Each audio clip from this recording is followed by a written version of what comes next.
we get the anesthesia. So think of when we use topical. So for those of you who have been in the dental office and saw someone give an injection, they have topical anesthetic that they put in first, and then they go in with the injection, okay? There's also lidocaine, which is the stuff that the majority of the injections that people get, the majority of the anesthetics that are used is lidocaine. There is a lidocaine ointment that can be used where you smear it on the tissues and it helps to anesthetize the tissues. When you use topical type or surface anesthesias, it's very short lasting because say you spread some on the tissue, well eventually the saliva is going to wash it away. So it doesn't last very long. It's also limited to the placement site, although if you put a lot in and the saliva starts to mix in, it can spread it to other areas.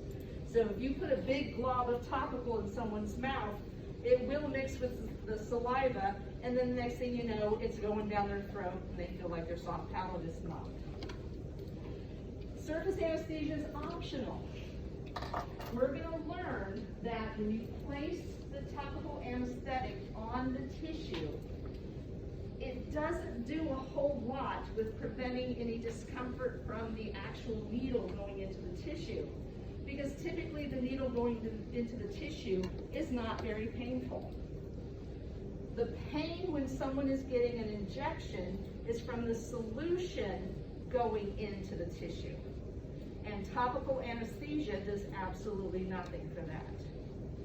So if I have to get an injection, I don't want topical. First of all, I can't stand the taste of it. I don't like the fact that it makes my mouth numb, even though it is for a few minutes. And I know in my mind it does nothing. Now for your patients, it's a whole different story. Because the patients look at that as pre-numbing. So in their minds, when you put that on the tissue, it's going to numb them so the needle doesn't hurt. And you can tell them till you're blue in the face that it doesn't do anything about that. They're not going to listen to you. They know that it pre-numbs it so that it doesn't hurt when you give them the needle. So it's more of a psychological thing, and that's okay. All right? If it works in their mind, it works. So the most common one you're going to see in the dental office is benzocaine. There's all kinds of different manufacturers make all kinds of different types. There's different flavors, but they're all going to be a benzocaine solution. And then lidocaine is also used. Sometimes people have an allergy to the benzocaine, and so you can use lidocaine in that case. Now, a local infiltration injection. When you give an infiltration, what you're doing is that you're putting this solution right at the little nerve endings. So right before that nerve goes into the tooth, that's where you're catching the nerve. So you're getting those nerve endings. So the pain relief is going to occur in that area where you injected that solution, but then it's also going to diffuse a little bit to the tissues around it. So it's going to spread a little bit. So the anesthesia is only going to be effective in the area where the anesthetic has diffused. And so typically this is only going to be used in an area where you need to anesthetize just a couple of teeth. And because of the type of bone that we have in the maxilla is a better place to use an infiltration injection, because you can place that solution directly over the teeth that you want to work on. That anesthetic can soak into the bone or through the little trabecula of the bone and get to the nerve. Sometimes we'll use this for localized vasoconstriction. So say I'm doing a crown prep and the tissue is bleeding. I can take my needle with my anesthetic and inject it right at the area where the tissue is bleeding and stop that bleeding for a period of time if I have a vasoconstrictor in that anesthetic.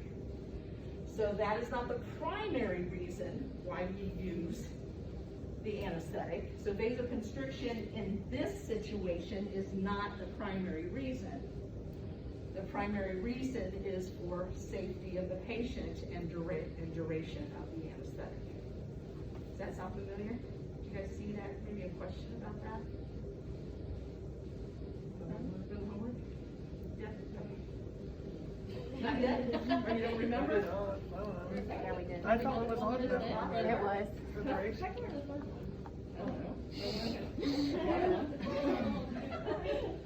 Maybe the one that was due today? No. No? It's due next Tuesday? I just gave you an answer? Yeah. Okay, just erase what I just said. Just kidding. All right, so a field block or supraperiosteal injection is going to give you regional anesthesia. So it is also deposited near terminal nerve branches, and it's going to give you pulpal and soft tissue anesthesia.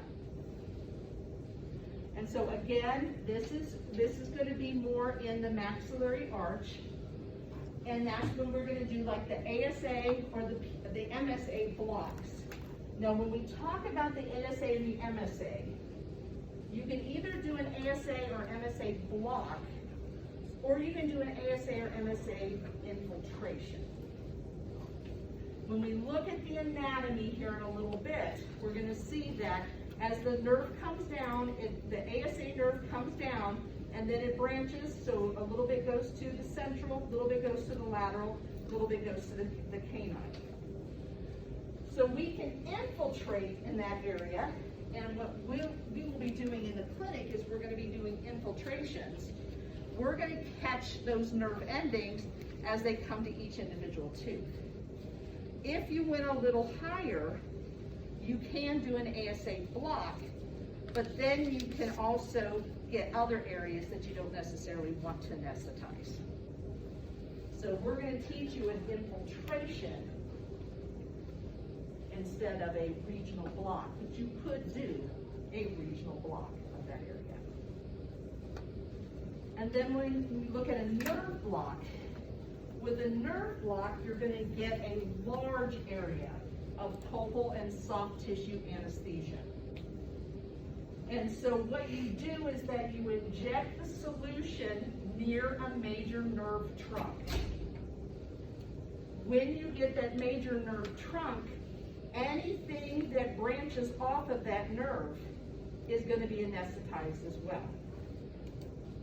So when we look at the IA, or the inferior alveolar injection, we're getting a nerve block.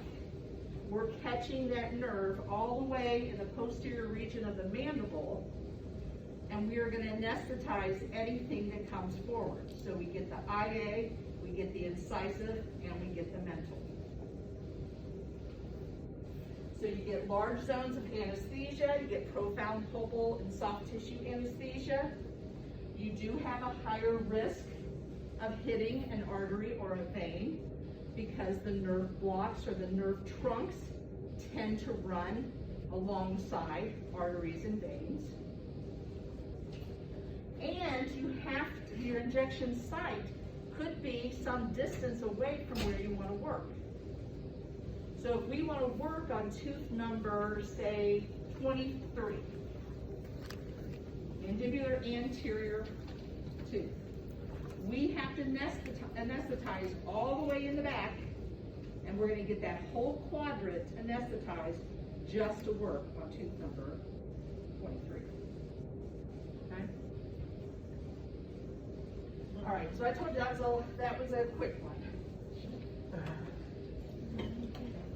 It's so funny when they ask if like they look okay and they Is really... it fat? Is it fat? Yeah, but it's not. Yeah.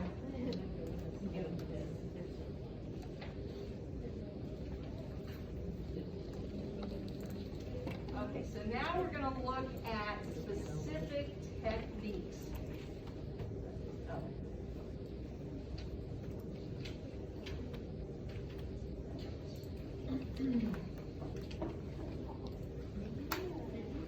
All right, so I'm hoping this will work. Is anybody familiar with the little skit from the Carol Burnett show? I love that. know who Carol Burnett is? Yes.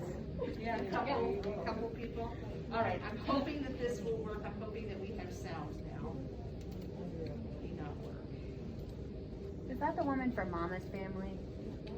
Yeah, yes. She's Well, funny. Carol Burnett was not on Mama's Family, but some of the characters from the Carol Burnett show were on Mama's Family. Okay. Crap, it's not Yeah. working. Okay, let me try. Let me do something else, because I want you guys to see this.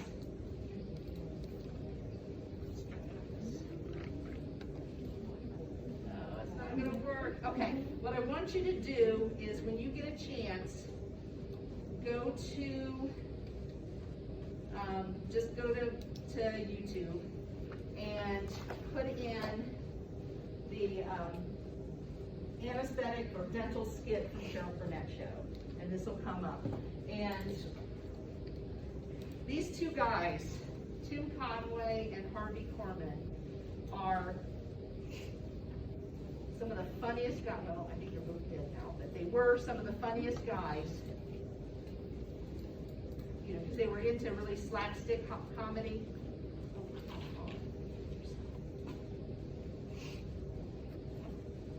I'm so bummed. You can't see it. All right, so, but basically what happens, he's a new dentist, and he's just learning how to, Harvey Korman is his first patient, and he has to anesthetize him, and he ends up anesthetizing his hand, then he anesthetizes his leg, and then he anesthetizes his face. And so it's really funny, so I'm bummed that you can't. Just YouTube it. Oh, yeah, you can do that. Let's do that.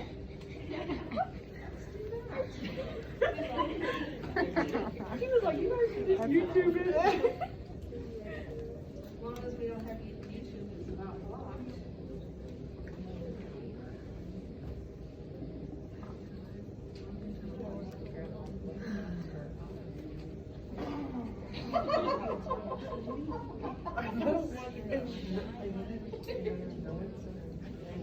And I looked around and I'm like, wait a minute. You look amazing.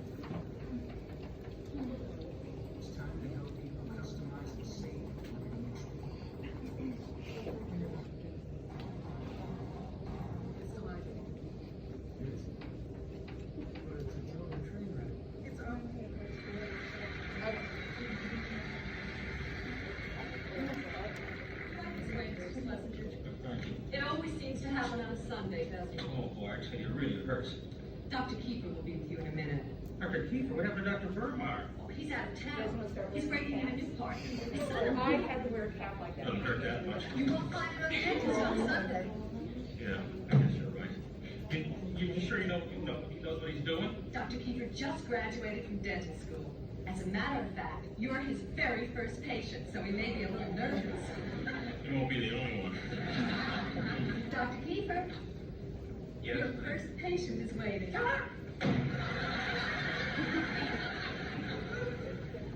You guys feel like this when you first. He's still here. Yeah. You feel like this when you get your first injection.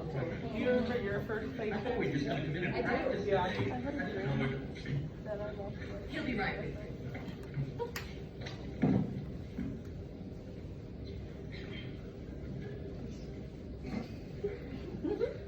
Oh, hello, doctor. Well, that'll be $20. $20? You haven't done anything yet. 15?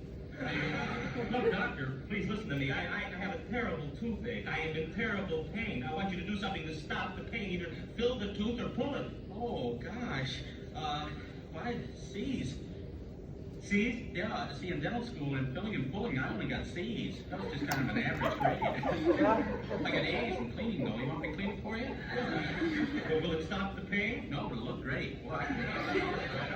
Give me the C's. Give me the C's. C's. Oh, boy. Gosh, well, I cheated on my final. And besides, I had mononucleosis the last semester, so I didn't get a chance to work on people like the other guys, so most of my work was just done with animals. I don't care about animals, just please fix this tooth. Yeah, but it isn't the same working on animals and people. Doctor, I don't care, please, I'm in terrible pain. Yeah, please, well, just give it a try.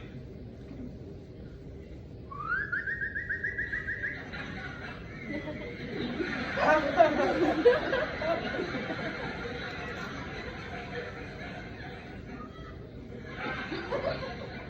this? It's a doggy treat. You want to go outside for a while? Fine, thank you. Good boy, good boy. Okay. Well, please do something about this food. Yeah, right. Well, I guess you better wash up. Oh, I better wash up. No sense in you washing up. You wouldn't put your hand in my mouth, so I'll wash up.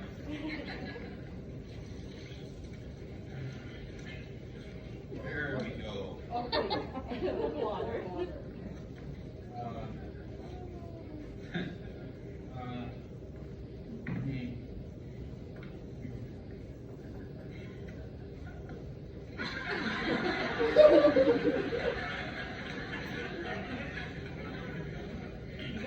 Say, did you hear the whole about the guy with an electric toothbrush? He used to brush after every meal and then see his electrician twice a year.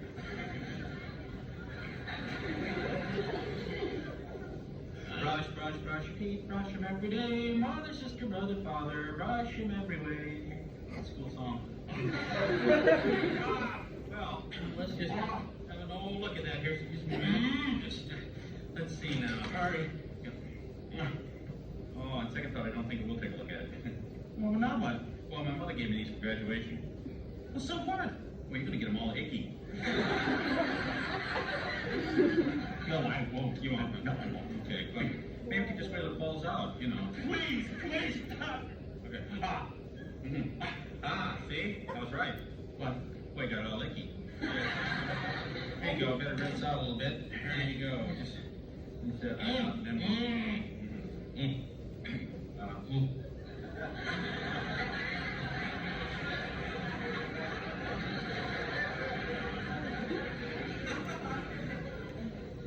I don't have a bowl. Mom was going to give me that too, but she just ordered it. It won't be here till Tuesday. You want to wait till Tuesday? You don't want to wait, huh? Please get this tooth out of my mouth, all right? Let's see now, if we're going to pull her out, we'll have to have those pulley things. The pulleys and, let's see, pinchy things and the little picky things. There. Pinchy, picky, pulley. I'll get my manual.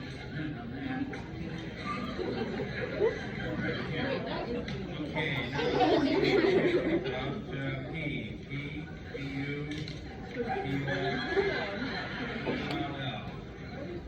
full tooth, T, P-O-P-O-T-H, we are. Pull your tooth out. Boy, this is gonna hurt. Doctor, if it's gonna hurt, please give me something to kill the pain. Yeah, okay, well, got some Novocaine right here. Just, hold on then, now let's see how this works here. Okay, Novocaine, here we are, Novocaine. Take a firm hold of the hypodermic needle, right.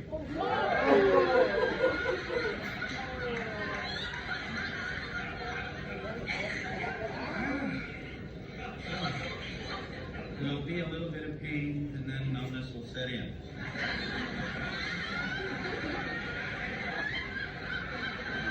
Well,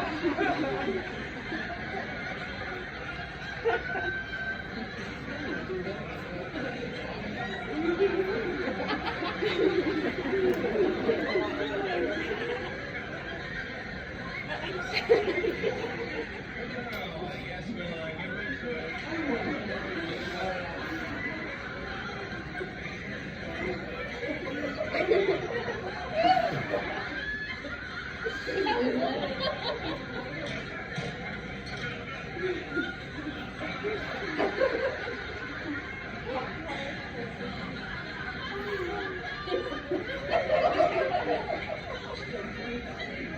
I just gave you a little shock here.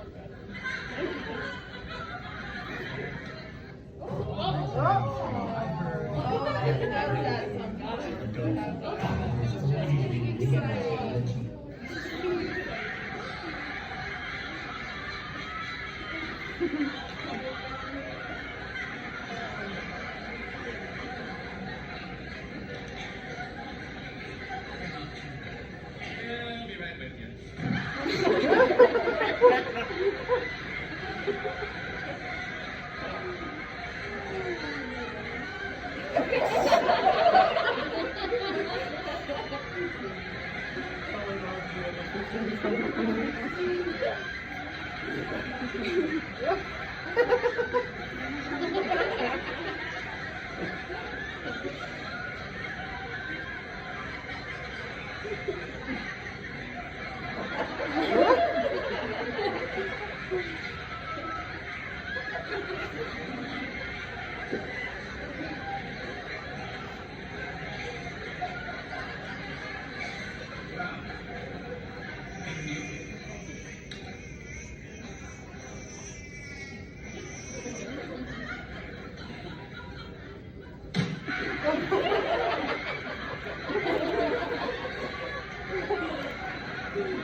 Better look at a little closer with the light.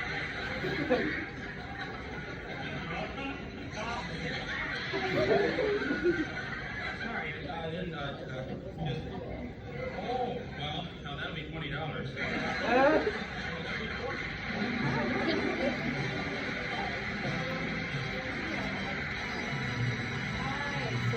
the lecture.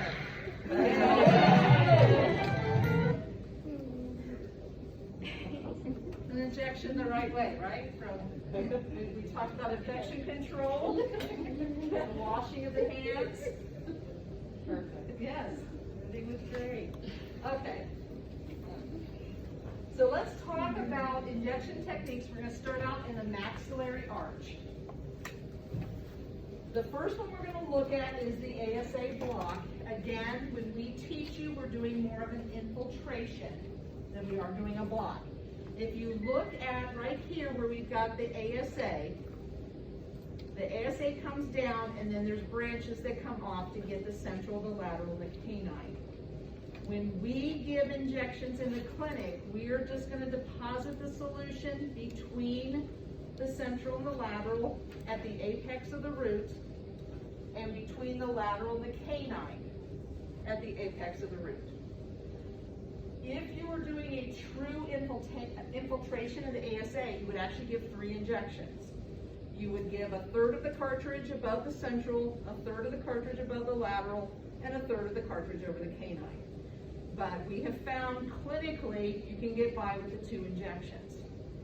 Now, if you go higher, you can catch the ASA and actually do a block, and you'll get all 3 of them. But it's a little bit more technique sensitive to do that. And so most people just do the infiltration. Okay? Is that all, we'll do all 3 or just 2? Just usually 2. Yeah. And when I tell you the amounts for the cartridge, that is if you were only working on those teeth. So when I talk to you about the ASA, I'm going to say you use 1 cartridge. When I talk to you about the MSA, you're going to use 1 cartridge. When I talk to you about PSA, you use 1 cartridge. If you were doing the entire quadrant, you don't need to use 3 full cartridges. Because of the diffusion of the solution, you're going to catch some of the areas, so you don't need to use that amount, okay? But if you were just doing the ASA, you would want to use a full cartridge, okay? When we're giving the ASA infiltration, you need to remember the anatomy of the maxillary bone. So when we look at the teeth, we know that the bone dips in. Okay, so it comes from the outside and it dips in towards the inside of the skull. If you would go straight up and down, the tip of your needle is going to be very far away from the bone. So if you would use this angulation here and deposit that solution within the tissue, it's going to have to be able to diffuse through all of that soft tissue first before it can even get to the bone, get through the bone, and to the nerves. And so most likely, if you give the injection with this angulation, you're gonna end up with suboptimal anesthesia because not enough of the anesthetic's gonna get to the nerve. So when you give the ASA, you need to be at an angle so that you're following the bone. You don't want to touch the bone, but you want to follow the shape of the bone. So that the tip of the needle is going to be directly over the roots, between the apices of those teeth, and just far enough away from the bone that you're not touching the bone. The closer you are to the bone, the easier that solution is going to be able to diffuse through the bone and get to the nerves. With the MSA, you're also going to have to angle it a little bit towards the bone, but the angulation is not going to be as much as it was with the ASA. And that's again because of the shape of the maxilla. So you will angle it in, and remember that the MSA gets the maxillary premolars and the mesial buccal root of the maxillary first molar. You typically can get by with one injection when you're giving the MSA. When you're giving it, you're going to want to be right around the mesial buccal line angle of the second premolar. So if you take that needle and you slide down the mesial buccal line angle of the second premolar, you're going to get in this area. This solution is going to diffuse and it'll get the first premolar, the second premolar, and that mesial buccal root of the first molar.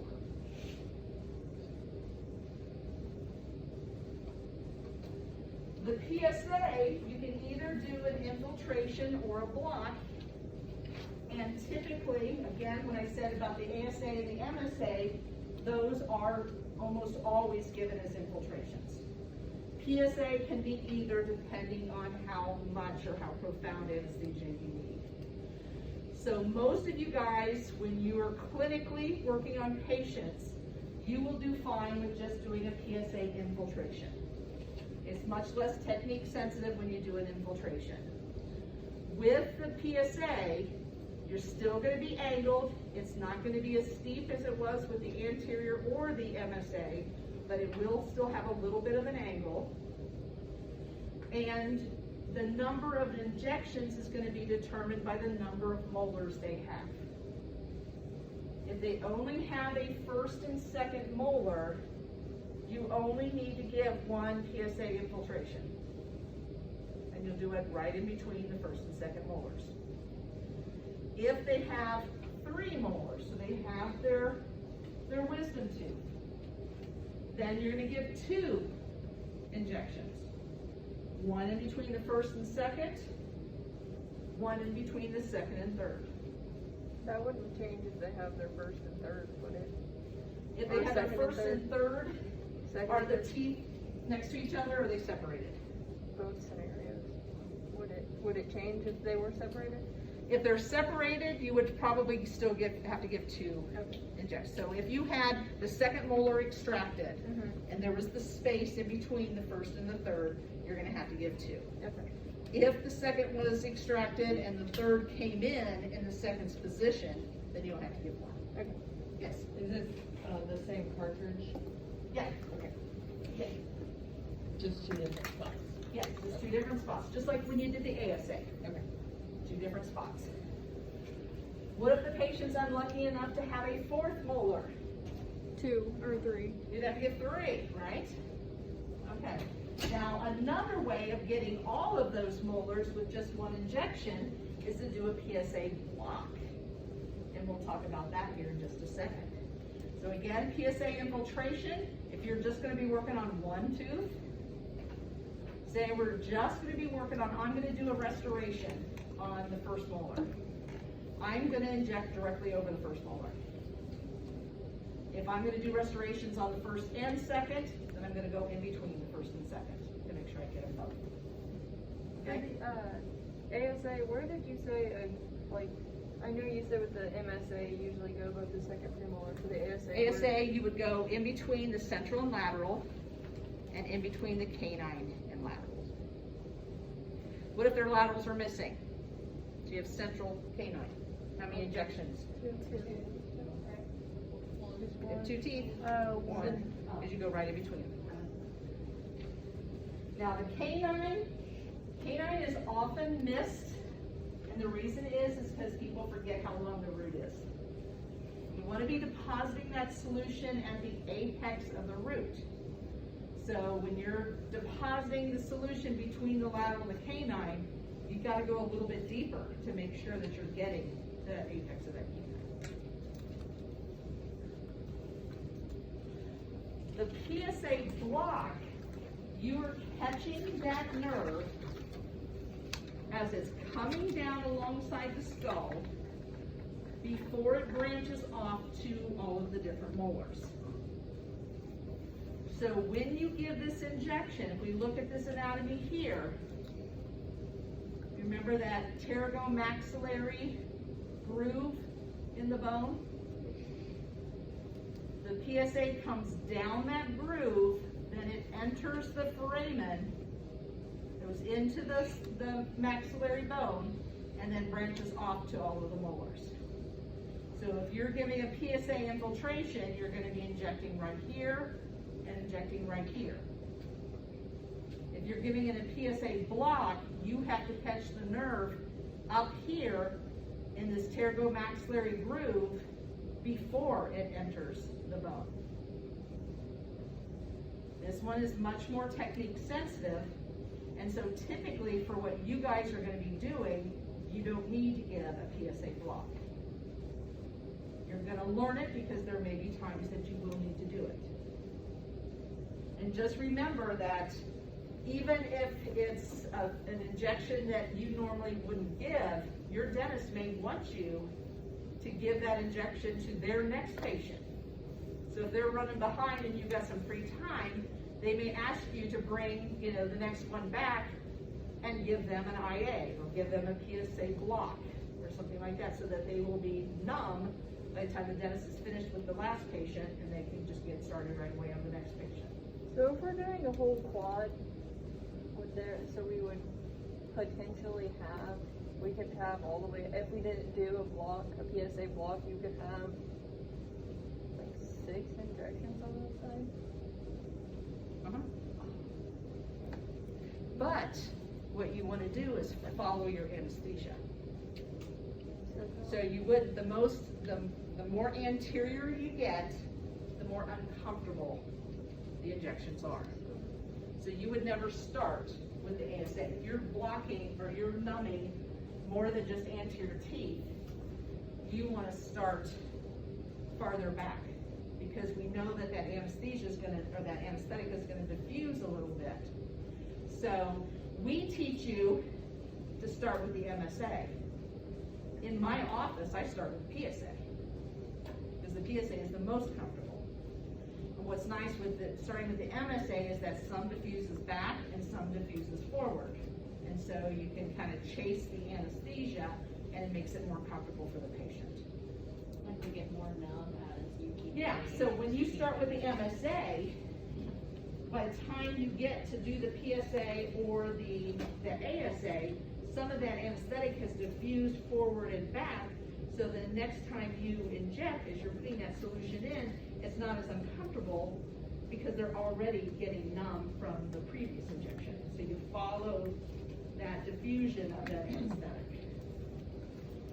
So when you do the PSA block, and we're going to have to show you this more when you're actually in the clinic for you to understand it, but when you do the PSA block, you have to stick the needle in, you'll find this little soft spot between the alveolar ridge and the cheek.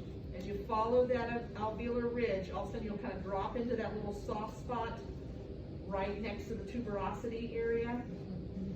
You're going to insert the needle into that soft spot. Once you have it inserted into that soft spot, if you keep going in, you're going to be putting the needle farther away from the bone. So what you have to do is when you put that needle in, once you get it into the soft tissue, you have to bring your hand out, and patient doesn't feel it, soft tissue gives. okay? So, bring your hand out, bring your hand down, leaving it out, bring it down, and then insert deeper, okay? So think of, put it in, 45 degree out, 45 degree down, insert in farther. Some of the instructors will tell you to have it pointing towards the opposite eye, which is the same thing, you know, it's the same angle, all right? But if you just go straight in, what'll happen is as you go in, you're going further away from the bone, and then the solution has to get through all that soft tissue to get to that area. So, like I said, when you get into clinic and we start practicing that, it'll make more sense to you as to how to place it. Is that second picture, like is that, we talked about not going all the way to the hub, right? Like is that getting close to the? It's actually farther from the hub than you think, Okay. because it's inserted up here. Okay. So, yeah, so it's, this one, depending on the size needle you use, if you use a shorter needle, you have to be careful not to go to the hub. Okay. If you use a longer needle, then you won't even be close to being to the hub. How do you know how far you're in? Like the needle? You have to, it comes with experience, you just have to kind of gauge it. So with this one, what's that? It's a good pun. Good pun. A good pun? Yeah, you have to did. gauge it there. Oh, I did say that. Didn't even notice. All right, so when you're doing the infiltrations, it's pretty easy because you just visualize where the tip of the root would be, and that's where you want the tip of the needle. Oh, okay. With the PSA block, you're going to be in fairly deep, and you want to just leave a little bit of that needle sticking out just in case that needle breaks. Okay. This one, when you do this block, you absolutely have to aspirate multiple times. With the infiltrations, you put it in, you aspirate. Usually one or two times you aspirate as you're giving the injection is fine.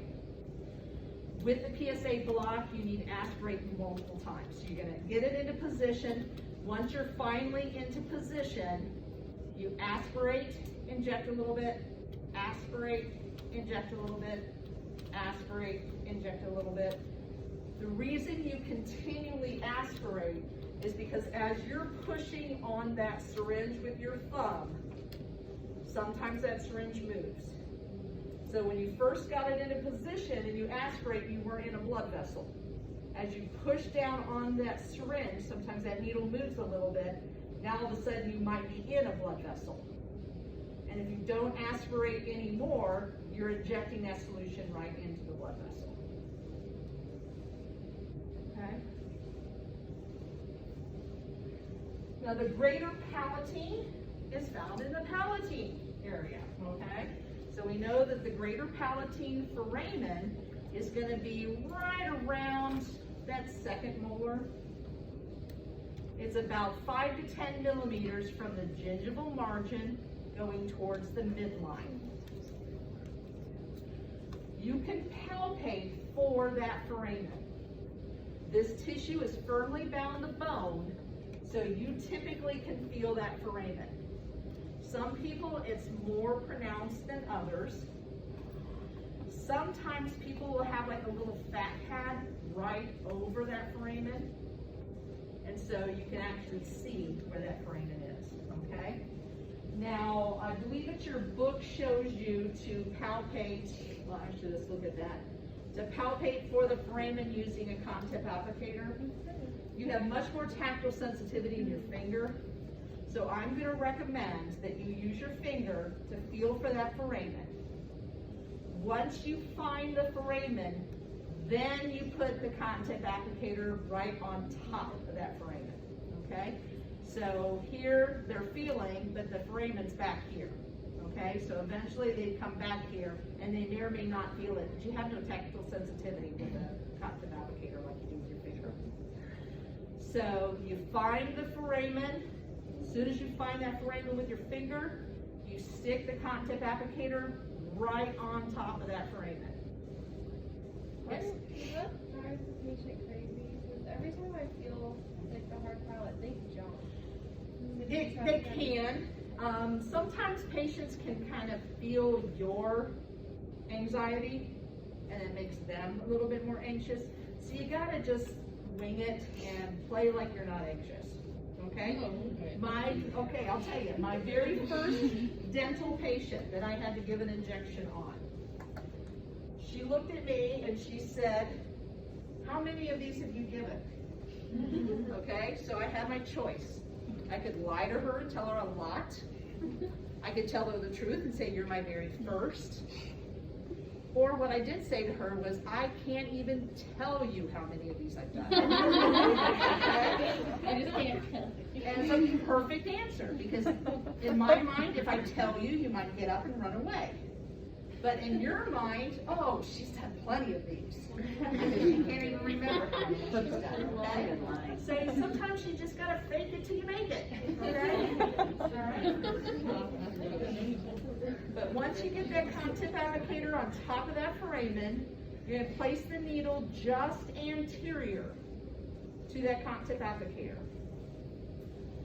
When you go to inject, it's going to be very difficult to inject in that tissue unless they have a fairly big fat pad there. Okay? So you may only be able to get 1 or 2 drops of the solution in there.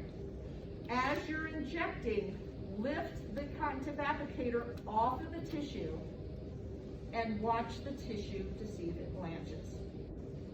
If you leave this on here, it's going to blanch because you're pushing on it with the contip applicator. If you lift that off as you're injecting, that tissue will start to blanch. Once that tissue blanches, you know that you've got enough anesthetic in there, because it doesn't take a lot. Okay? This is just showing you where the foramen is, and this is showing you how, if you really wanted to, you could take a little ink stick and rub it. But yeah, if you use your finger and just feel around, make sure you don't touch the soft palate with your finger. You have a gagger, you're going to make them gag if you touch that soft palate. So make sure you stay on the hard palate, because we know that that foramen is in the hard palate. Okay? So just feel around for it. Once you find it, stick the contip applicator on it, stick the needle just anterior to it, and inject the solution. The nasopalatine, you're going to learn 2 different ways to give the nasopalatine injection. There's the direct method and the indirect method. With the direct method, what you're going to do is place the contip applicator on the side of the papilla, and then if you think of the papilla as being something sitting on top of a flat surface, there's a little fold in that area where that papilla is touching that flat surface. You want to put that needle in that little fold. It doesn't matter what side you're on, because remember, the nasopalatine comes out and then branches on both sides. So if you catch it right where it comes out, you're going to get canine to canine. So it doesn't matter what side you're on, it's whatever side you're more comfortable with. You can tell by that girl's eye that she's not having fun. What's that? You can tell by the lady's eye that she's not having fun. Oh. This patient who had like a very flattened incisive papilla, and there was barely not even like a fold. So would you just? You would just kind of get in that area. Like get in Yeah, there. just get in that area. This is a little, if you go right into the papilla, it's really uncomfortable for the patient. So we try to make it the least amount of discomfort as possible. So if you can kind of scoop it underneath that papilla, it's better. You want to do the same thing. Once you start to inject, lift this up off the tissue and watch for blanching. Because again, you're only going to get a few drops in there, because that tissue is so firmly bound to the bone. Okay? So that is the direct method. You're directly going right underneath that papilla to get to the nerve coming out of the foramen. The indirect method, you're coming from the front. This is a really good method if you have to numb the palate of a kid. Because if you can get a little bit of anesthetic in that tissue, it's going to get the soft tissue, it's going to get the papilla in between the teeth, and then we can just go and inject through the papilla and get the palatal side, and we're not sticking that needle into the palatal tissue. Okay? Yes. Would you usually do that if somebody had like a large diastema? Will it be easier to go from the front? No. If they had a large diastema, they don't really have a papilla, so I would do the direct method. Okay. Yeah. So with the indirect method, what you're gonna do is typically the patient's already had an ASA. Because how often would you anesthetize the anterior palate and not anesthetize the anterior teeth, right? So they probably already had an ASA, so this tissue is already pretty numb. So we've already done an ASA, so we can kind of skip these steps. When we go to do the indirect method, what you're gonna do is you're gonna take the needle and you're gonna put it right into that facial papilla between 8 and 9. They're numb, okay? They're numb. Are we They're gonna do that on each other? Yeah. Oh, no. Yeah. They're numb. Both methods? Okay. How many times do I need to say it? They're numb. Okay. So you want to put that in, and when you put it in, we're going to show you when we're in the clinic that you want to go, you know, the patient is lying flat, so their face is perpendicular with the floor. Parallel with the floor. Parallel with the floor. Don't have it perpendicular. Parallel with the floor. You're going to go straight in the center of that papilla. If you're off to the side, you're just going to squirt it out into the sulcus and down on their tongue. If you put it in too far, you're going to go right through and you're going to squirt it on their tongue. Okay? Not going to hurt them, but they're not going to like you. Have any of you ever tasted anesthetic? It's bad. It's bad. Okay? So you want to just put it into that tissue, and then once you get better at it, you'll hold a mirror on the back side, and as you're injecting, you're going to watch that tissue. And when you see that incisive papilla blanching, you've got it. Now your book will tell you that you then have to go into the palatal side and give another injection directly. I don't do that. When I do this, they're not. And I don't need to go into the palate as well. Okay? So yes, you guys will have the opportunity to do the direct method and the indirect method on each other. How do you tell if you're like deep enough on like the PSA or the MSA or the ASA? How do you tell if what? Like you're deep enough. If you're deep enough, again with the ASA, MSA, and PSA infiltrations, you're gauging it based on the length of the roots. And you're going to be able to tell the length of the roots because you should have radiographs out. So you'll be able to tell, are these normal roots? Are these just these massive long roots? Are they short roots? And so you can kind of gauge it. And again, it's as long as you get in the general area, you're going to get it. But if they're really long roots and you just go barely under the tissue, then it's going to take a long time for those teeth to get numb, and they probably won't get profoundly numb. All right, any questions about maxillary injections? You guys will start out, when we start out in the clinic doing injections, we do the maxillary first, just the infiltrations and the palatal, just because those are easier to do, okay? And then once you have mastered those, then we'll do the mandibular ones that have a little bit more technique involved, and then the PSA. Okay? All right, so let's talk about the inferior injection. When your patient is in a chair, quite often you see this syndrome called chin-on-chest syndrome. So your patient's like this. All right? When your patient is like this, you cannot see anything. All right? So make sure your patient has their chin lifted. They lift their chin, then you're going to see what you need to see in order to give that injection. All right, so her chin is up, she's opening wide, and we can see the area where we're going to be injecting. So the very first thing we want to do is we want to find a landmark. that landmark is gonna help us to determine where we need to put the needle when we give the injection. The landmark is the coronoid notch. And if you remember on the mandible, the coronoid notch is the inside of the elbow. So where the ramus and the body come together, it's at the inside.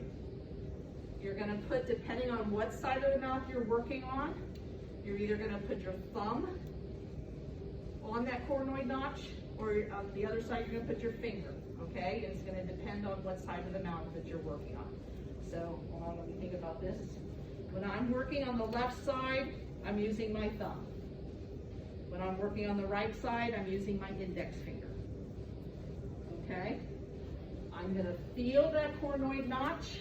As soon as I feel it, I'm gonna pull my finger or thumb out, bringing the tissue with me as much as possible to try to keep that tissue as taut as possible. I do not want to come off of that coronoid notch. I just want to put it in there and pull it until I'm resting on that coronoid notch. So here we see coronoid notch is actually down here, in this area right here. All right, so here this patient is open wide, and we're palpating for the coronoid notch. I want you to think of your finger or your thumb bisecting the angle that is made from the occlusal surfaces of the maxillary teeth to the occlusal surface of the mandibular teeth. Okay? So here's an angle that's formed. We're going to bisect. This is a little off. You want to have your finger or your thumb directly in line with bisecting that angle that's formed by the occlusal surfaces of the maxillary and the mandibular teeth. Once you have that in place, don't move it. The tendency is to get it in place, get it in the right position, and then raising your hand up or lowering your hand, and you're no longer bisecting that angle. The reason we bisect that angle is because that's going to help us to get the right angulation of the needle. Okay? All right, so we're bisecting the angle, and now we're going to look at some landmarks in here, okay? There is another triangle that we're going to look at. This is not the pterygomandibular triangle, okay, which is the space under the tissue. This is, we'll call this the Kipling triangle, okay? It's an upside down triangle. The point, or this one side of the triangle, is the pterygomandibular raphe. The other side of the triangle is the side of the cheek. And the base of the triangle, again, it's upside down, so the base of the triangle is up here between the buccal and lingual roots of the maxillary molars. If the patient does not have maxillary molars, then you're going to pretend that there's maxillary molars there. Okay? Most people will be very kind to you, and you will see this triangle. If you have someone who has a lot of fat in their cheeks, or you have those guys with no neck, okay, sometimes you can't see it, so then you have to visualize it in your brain because you're not going to see it. But I will tell you, most of your patients will have that little bullseye that you can look for in order to place the needle. When you put the needle in, you want to have that needle somewhere in the space. My recommendation is to be somewhere in the center. Because remember, everybody's anatomy is a little different. So some people, the nerve will be high, some people, the nerve will be low. But if you go high and their nerve is low, then you're either going to take a long time for them to get numb, or they're not going to get numb, and you're going to have to give them more. Okay? So visualize that upside down triangle or upside down teardrop. Keep your thumb still bisecting that angle, and then visualize where the center of that little triangle is. So you want to be on the lateral side of the pterygomandibular raphe.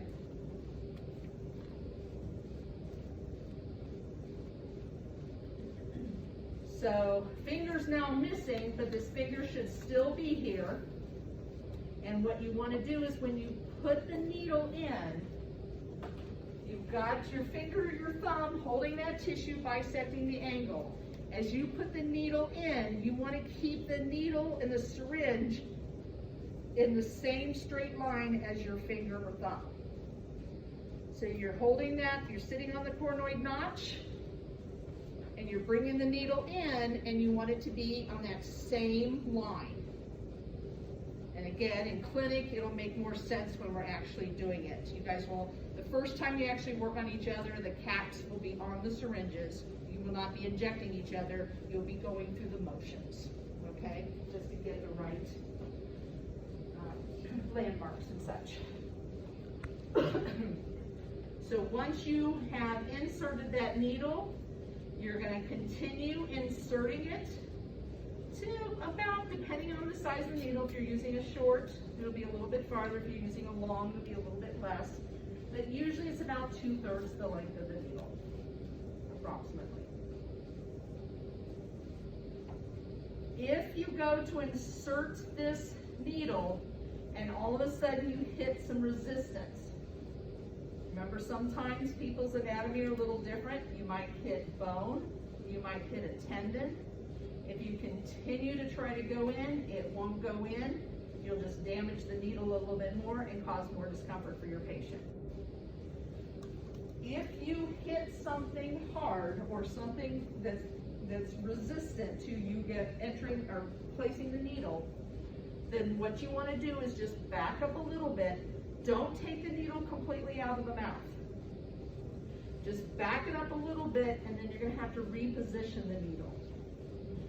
Typically what we would do is that if we put this needle in and it hits resistance, we're going to pull this whole syringe and needle this way so that the syringe will be here now. And then usually it'll slide right in. Okay? I will tell you, if that happens, if you hit bone and you reposition the needle and then insert it in, they're probably going to feel a shock in their tongue. Okay? Don't freak out about that. It happens. Okay? You're not damaging the nerve. If they get a shock, it's either, on a rare instance, you may have touched the nerve, but you don't damage it, or you are so close to the nerve that the nerve reacts. Okay? You'll be able to tell when you're giving an injection if the patient feels a shock. Because all of a sudden their eyes get really big, it's like, you know, they jump. And the way that you respond to that is you say, oh, I'm so sorry, I didn't mean to do that, you know. And then they're like, oh crap, and do it, okay? What you say is, did you just feel a shock? And they'll just like, kind of like that. It's like, that's a good thing. I'll explain it to you when we're done. And then you don't explain it and you just keep No, I can't explain it. When we're done, I'll say, so what that shock means is that I hit the bullseye. I was right where I needed to be. So you're going to get numb really well, and you're going to get numb really fast. It's a great thing. When you ask them, you'll say, did you feel it in your tongue or did you feel it in your lip? And you're saying, please say lip, please say lip, please say lip. And they always say tongue. I'm like, oh, okay. And that means I was really close to where I needed to be. If it's in the lip, that's great, because they're really going to have profound anesthesia. Okay? But it's how you react. I've heard stories, people say, the dentist said, oh, no, I'm so sorry, I hit a blood vessel. It's like, you didn't hit a blood vessel. You weren't even close to the blood vessel. Okay? It's just realize that that can happen. And at some point, one of you is going to feel it, if not more. Okay? And I hope it happens so you know what it feels like. Okay? I've had it myself, okay? The very first IA that I got from one of my fellow dental students. I've never had the shock before. I got the shock when she gave me the injection. I had no idea what it was. And when they explained it to me, it's like, oh, that makes sense, okay? I had one when I had a crown done. The dentist gave me the injection, and it literally felt like every tooth on that side of the mouth exploded because of the nerve going all the way down. But man, I was numb. Okay? So that's a good thing. All right? It's scary for the patient. But again, how you react to it is gonna help how they're gonna react to it, okay? All right, so now we've inserted the needle about 2/3 of the way. Notice that the window, we can see the window. We now have it at its final destination. We're gonna aspirate. This one has a high incidence of getting into a blood vessel. And so this one we have to aspirate multiple times. So you get it into final position, aspirate, inject, aspirate, inject, aspirate, inject. Okay? Every time you aspirate, you want to watch for blood. If the blood puffs in here, we're in a vein. If it kind of comes in a stream, we're in an artery, a smaller artery or an arterial. Sometimes when you aspirate, this entire thing turns red. Okay, so you're in a little bit bigger artery, not a problem, other than the fact that you have to change the cartridge. Because now we can't tell. We aspirate again, we can't tell if we're still in the blood. Okay? So if it turns red, you have to change the cartridge. If there's just a little bit of red in it kind of floating around, you can keep that cartridge. When you inject that blood back into the person, you're giving them their own blood back. Okay, so you don't have to worry about that. How common is it to have the positive aspiration? It's relatively common. Okay. Yeah, it's We relatively shouldn't common. feel bad if we. You should not feel bad, because if you're in the right place, it's gonna be more common. Because remember, you've got the artery, the vein, and the nerve are all in that neurovascular bundle. So if you're in the right place, it's gonna be common for you to get into the blood. So, yeah, if you get a positive aspiration, you did nothing wrong. You're in the right place. You just have to reposition it. All right, so this is just showing you when you give the injection, okay, the angulation of the syringe and needle. One thing I didn't mention to you is, once you're on that coronoid notch, you got your thumb and finger in place. When you go to place the syringe to put it into the mouth, you want to be starting right around the premolar area of the opposite side. For most individuals, you will have the right angulation. For some individuals, you'll go in and all of a sudden you'll hit bone and you have to reposition it. Okay?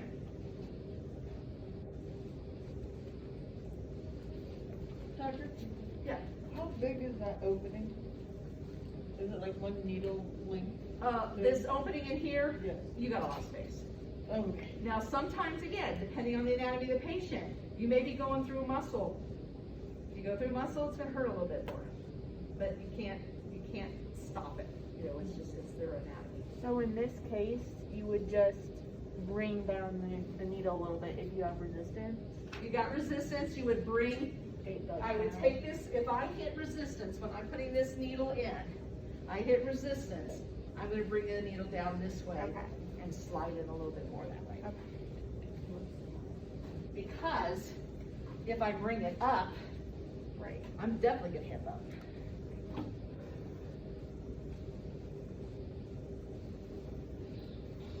All right, so when you're doing this right,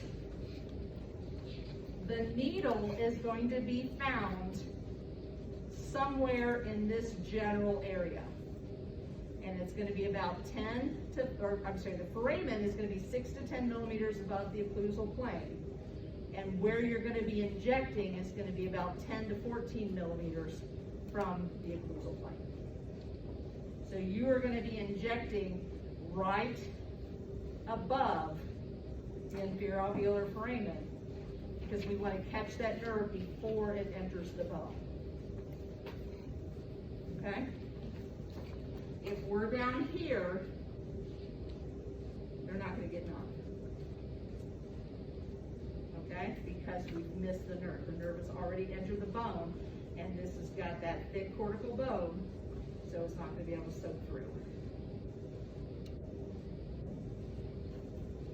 All right, so all of these things that we've talked about is with your normal average adults with a normal average jaw.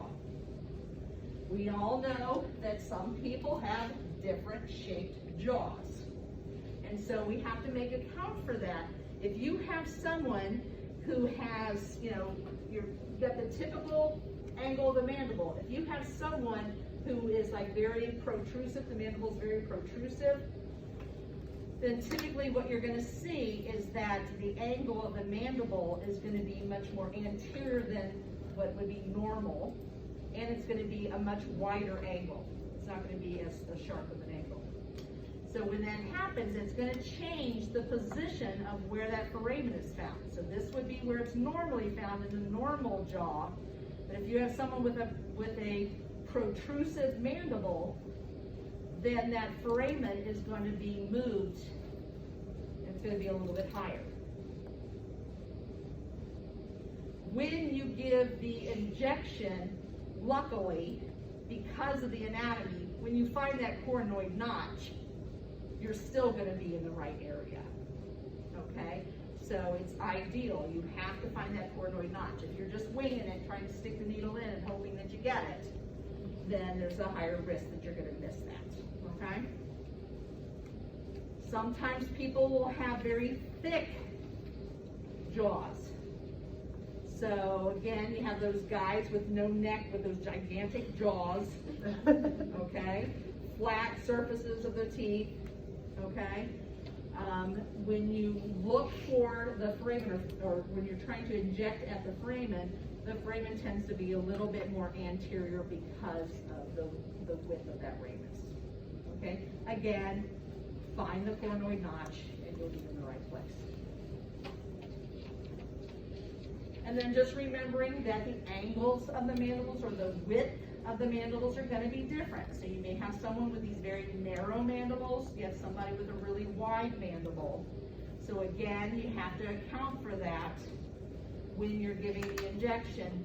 This one, you're still entering right around the premolar region. This one, you have a higher risk of getting the lingual or getting that shock in the lingual nerve just because the anatomy of their jaw. But again, using the landmarks, you'll get the injection. And then we got to think about that parotid gland. Remember that parotid gland is found just distal to the posterior edge of the ramus. The facial nerve traverses the parotid gland. So when you're injecting, if you go too deep, you're going to go past where you should be, which is right here, and then you're going to get into the area where the parotid gland is, or cranial nerve 7.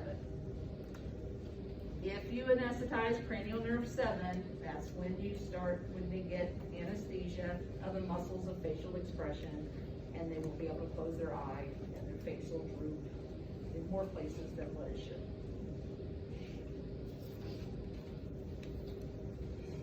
And then just remember that the size of an individual's jaw. If you have a very petite person with a very dainty little jaw, or you have a child in the chair, you obviously will need to change the angulation a little bit. In this case, it's showing the size. This is a normal jaw. Here's a petite jaw. There's a little bit higher angulation, not much, but again, use those landmarks. Obviously, with the petite jaw, you don't need to put the needle in quite as far. That's why we have short and long needles. You'll have somebody with a really big jaw, and you're going to have to use a 27 long. You have somebody with a really petite little jaw, you can use a 27 short. All right, and this is just showing you that there is musculature around here, so sometimes you end up going into the muscle. If that occurs, it can be very painful to the patient. Sometimes they can get a little trismus with that muscle. If you hit something like you hit bone, or if you hit tendon or something like that where you're getting a lot of resistance, just pull the needle out a little bit, reposition it, and slide it back in. Okay? The muscle will be like resistant Muscle will give you a little bit of resistance, but not like it would if it was bone or Most of tendon. it, I feel it. You may or may not be able to feel it. And usually you can tell just because of the shape of the jaws, whether you're gonna hit muscle or not. All right, and this is just showing you that if you hit that resistance, do you see how you're getting bending of that needle? So if you hit resistance, don't keep trying. Okay, because what's gonna end up happening is you're either gonna bend the needle or you're gonna break the needle. All right, so this is gross anatomy, and it's showing you, here's the inferior alveolar nerve, and what it's showing you basically is just the relationship of the lingual nerve with the inferior alveolar, how close they are. So typically when we anesthetize the inferior alveolar, we're gonna get the lingual nerve as well. You can see this is a tendon. So if we're a little low, we may hit that tendon. So there's that sweet spot right here where you're going to be injecting, and then you can get the inferior alveolar, and then hopefully you'll get the lingual nerve as well, and most likely you will. All right, so the long buckle, if you give an inferior alveolar, it almost always you will give a long buckle. Okay, because remember the inferior alveolar is going to get the teeth, and it's going to get the soft tissue up here, but it's not going to get this soft tissue here. So you have to give the long buckle to get the soft tissue in the posterior region on the buckle. So the long buckle, the placement of the needle is going to be about right at or a little bit above the occlusal plane of the last molar, and then just to the buckle of it. Of their last molar? Of their last molar, or what would be their last molar. Okay? Now, when you give the IA, you can see here's the little mark. They have the little purple mark where they gave the IA. And if you look at this needle, you see how the whole syringe is to the outside of these teeth. That's okay if you want to do that, but that's a lot of extra work. Okay, it's a lot of manipulation of the syringe, and anytime you're manipulating a syringe in someone's mouth, the patient can jump, and the needle could end up someplace where you don't want it to be. So what I'm going to tell you is when you do an IA and then you go into the long buckle, as soon as you come out from the IA, keep your syringe in that same angle. So you got the syringe, you did your IA, pull it out of the tissue, and then just put it right back into the tissue. Don't move that syringe around, okay? If you were just doing a long buckle, yeah, that would be the way to do it, all right? But when you do a long buckle, it is a block, but you're basically infiltrating to get the block. So your needle can be any direction you want it to be. As long as you put it in that area, you're gonna get it. So if you want to bring the syringe out and then reposition it like this and put it back in, it's not wrong. But it's just a heck of a lot easier, more efficient, less chance of patient bumping you if you just pull it out of the tissue and put it right back in. Okay? This one should be up here. Okay, remember we need to be, hold on, go back. We need to be right, just either at or above the occlusal plane, or the occlusal surface of the distal buccal cusp of that last molar. So this one is too low. This one will get some soft tissue, but it's not going to get all of it. Okay, it will diffuse around and get some soft tissue, but it's not going to get it all. So the mental injection is typically not one that you would just give a mental injection. Because remember, the mental injection is only going to give you the soft tissue in this area right here. It's not going to give you pulpal anesthesia. Sometimes when we give an IA, we have pretty good anesthesia of the posterior teeth, but we're losing some, or we didn't get all of the anesthesia of the soft tissue, so it didn't travel enough to get all of that mental nerve. So you can give a mental as an adjunct to giving the IA. So when you give the IA, it should also get the mental, but sometimes you just don't get profound anesthesia and you don't quite get all of the mental. If that's the case, you don't necessarily have to give another IA if everything else is anesthetized. You can just give the mental. There's two different ways to give the mental. I recommend, or I like to give it from the 12 o'clock position. So I will come down and I place that needle right along the mesial buccal right angle of the second premolar. Because we know that that mental foramen is right around that second premolar, typically just on the mesial side of it. And so when I put that needle in there, then I'm going to be injecting approximately where I think that mental foramen is. The closer I am to the mental foramen, the greater the chance that I'm going to get profound anesthesia of that mental nerve. And then you did a good one for rads. What's that? Using your radiographs. Yes. Probably. Yes. Especially if they're missing teeth, Yeah. or they've had ortho,